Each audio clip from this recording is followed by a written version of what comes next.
Okay, let's talk about Robert Greene's The Laws of Human Nature. It's got to be one of the most, well, brutally honest books ever written about why we do the things we do. It basically promises to pull back the curtain on the hidden forces at play in every single one of your interactions. So, yeah, let's dive right in. You know that feeling, right? You're in a heated argument, your heart's pounding, your face gets hot, and suddenly words just spill out of your mouth. Words you almost immediately regret. Hours later, when things have cooled down, you're just left thinking, why on earth did I say that? That's not even me. So where does that reaction actually come from? Well, the truth is, we're really not as logical as we like to believe. See, while your rational brain is busy, slowly weighing the pros and cons, your emotional brain has already hit the gas. It reacts in milliseconds. It is firmly in the driver's seat. In your logic, it's just a confused passenger in the back trying to figure out where you're going. And trust me, marketers know this better than anyone. They're not selling you a product. They're selling you a feeling, a sense of status, a feeling of belonging. Okay, so our first step on this journey is to look inward. We've got to face those irrational and compulsive forces that, let's be honest, run our lives way more than we'd like to admit. So how do you actually take back control? It's a three-step process. First, just name the emotion. Are you feeling fear, anger, maybe desire? Just putting a name to it actually weakens its grip on you. Second, trace it back to the source. Ask yourself, why am I really feeling this? Because often, the real trigger isn't what's right in front of you. And finally, and this is maybe the most important part, create a pause. Seriously, just one deep breath can be all it takes to give your rational brain that split second it needs to catch up. All right, time for a bit of an uncomfortable truth. A lot of who you are today, well, it was basically locked in during childhood. Think of your core character like an operating system that was installed when you were young.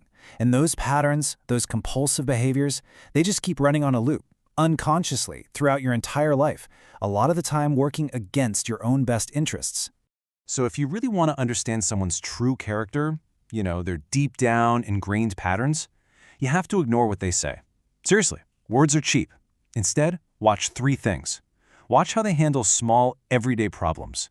Someone who loses it over a minor mistake isn't just having a bad day. They're showing you their default programming. Then, watch how they behave when they get a little bit of power. And finally, watch what they do when they think no one is looking. That tells you everything you need to know. Okay, so we've looked at our internal wiring. Now let's talk about how all that stuff influences how we act around other people. And this, of course, brings us to the masks that we all wear. The philosopher Schopenhauer absolutely nailed it with this one. He basically said every single interaction we have is a performance on an invisible stage. And just think about it for a second. It's so true. That super polished LinkedIn profile, the perfect Instagram vacation shot that, conveniently leaves out the massive argument you had 2 minutes before, they're not exactly lies, are they? They're just very selective presentations of reality. And we do this for some really key reasons.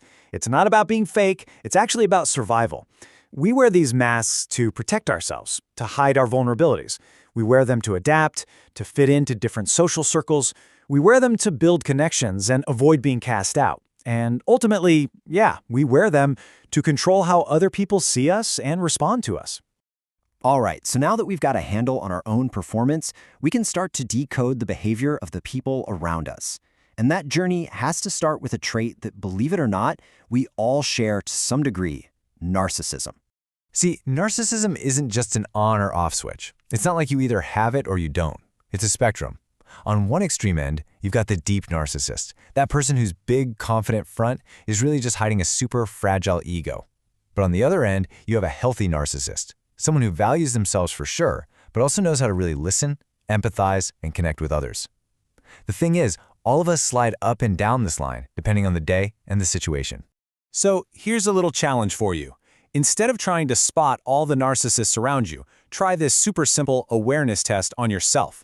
Over your next 3 conversations, just notice. Notice how often you steer the topic back to yourself. Notice if you're already planning your reply before they've even finished talking. And notice that little bit of impatience you feel when the spotlight moves away from you. The results, they might surprise you. But hey, awareness is always the first step. And this brings us to this kind of great counterintuitive truth about human nature. When you shift the focus away from yourself and onto other people, when you practice genuine curiosity and empathy, that is the real key to becoming more magnetic, more influential. It's a paradox, right? The more attention you give, the more you actually get back. Okay, let's start to bring this all together. We've spent some time diagnosing these hidden forces, right? So now, let's talk about the solution. It's all about making a shift from that unconscious knee-jerk reaction to conscious, strategic thinking.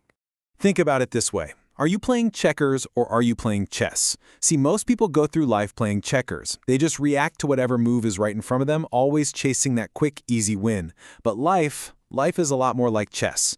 It rewards the player who sees the entire board, the one who thinks 10 moves ahead, the one who is always considering the long-term consequences of every single move. And look, we all fall into short-term thinking.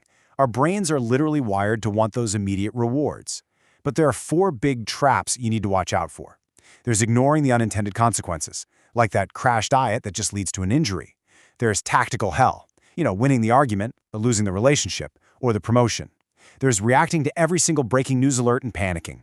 And finally, there's drowning in the tiny details while your competitors are actually getting stuff done. So, how do you break free from that? It's actually incredibly simple. The next time you feel that impulse to just react, stop and ask yourself this one question. Will this matter in 5 years? That's it. That one question has the power to instantly pull you out of the heat of the moment and force your brain to switch into a long-term, strategic mode. All right, let's tackle what might be the single biggest obstacle to both your own growth and your ability to persuade other people: defensiveness. You see, your brain processes criticism as if it's a physical threat. It literally triggers your fight or flight response. And learning to override that is absolutely crucial. Because let's face it, the most valuable feedback we ever get is almost always the hardest to hear. Trying to persuade someone who's already defensive is like trying to push open a locked door. You can push all day, but it's not going to work. You need to find the key. So here's how you do it. First, become a deep listener. That means you stop waiting for your turn to talk and actually hear what they're saying. Second, validate their self-image. Reinforce their core beliefs about themselves instead of attacking them. And third, if you feel them pushing back, don't push harder. The trick is to pull back, give them space, and let them come to the conclusion on their own. When you really get down to it, this is what it all boils down to. Understanding these laws of human nature gives you a choice. It's a fundamental choice. You can either be a puppet on a string, just controlled by your unconscious emotions and all these hidden childhood patterns, or you can become the puppet master. You can be the one making conscious, strategic choices about your life. Look, every interaction, every relationship, every single negotiation, it's a game. A game with a set of unwritten rules. And the crazy thing is, most people go through their entire lives playing this game without even knowing the rules exist. But now you do. So the only question left is, how are you going to play?